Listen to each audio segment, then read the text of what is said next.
I'm Eeva Åkerblad. I consider myself as a writer, maybe mostly.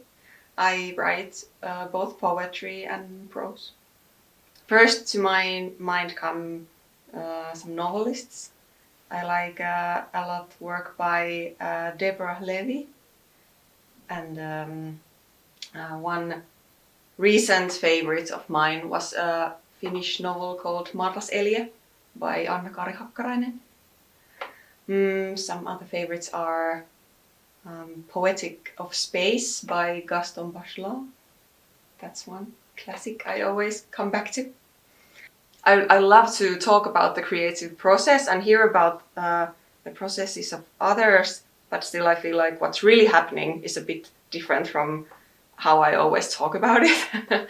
But it's also like it's nice to lean on the idea, for example, that I can create the material and search my own material and try to find the core questions and directions from that material.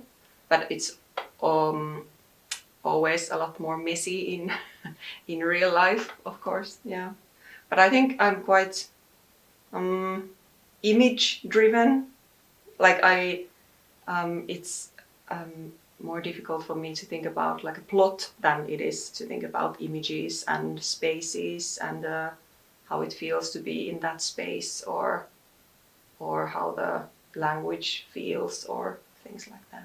I do really believe in intuition with my work, and of course sometimes it needs this kind of logical thinking work, but somehow I believe in intuition, and like sometimes it's like less about my own ideas and more about just kind of getting out of my own way and then following the process of ideas and thoughts and images and sentences that kind of come to me in some way. It's not always like that, but there are moments when I feel like I'm just there to do the work. Yeah, sometimes I feel like the work is like smarter than me, or like if it just was like my own logical thinking, it would be not quite the same. And it helps me, even with the kind of struggles of the creative process, it helps me sometimes to think that the work is already kind of somewhere.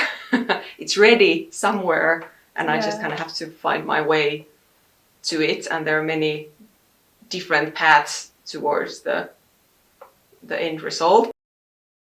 There's some kind of themes or ideas that I'm thinking about a lot right now. One is also connected to my first book that was called Huolenpitoja, where the title is like taking care or holding on to worry, or even a care party in a Finnish translation. And in that book I thought a lot about care, also as maybe somehow self-care that is somehow also related to capitalism also, and the kind of buying your self-care somehow, but also onto the other forms of care, and in general how we are all intertwined and connected and really a part of a network of care that is kind of holding things together and keeping things going and keeping things alive. And maybe the same theme is somehow also in my mind now with my novel I'm working on, but now it's also about the questions of maintenance, or questions of preserving, that also are maybe also invisible labor that is happening all the time. Like things need maintenance and keeping up, they don't just exist. And I don't know if maintenance is the right word for this, but I also think like in general, for example, thinking of written text or literature, for example, it's like a line of maintenance in a way that kind of gets rebuilt and formed in different ways in different times, but still somehow it's something that is kind of passed on from generation to generation, and it needs both. It needs the artists and the writers, and it needs also the funding and the political atmosphere and the audience and the readers to kind of keep it going.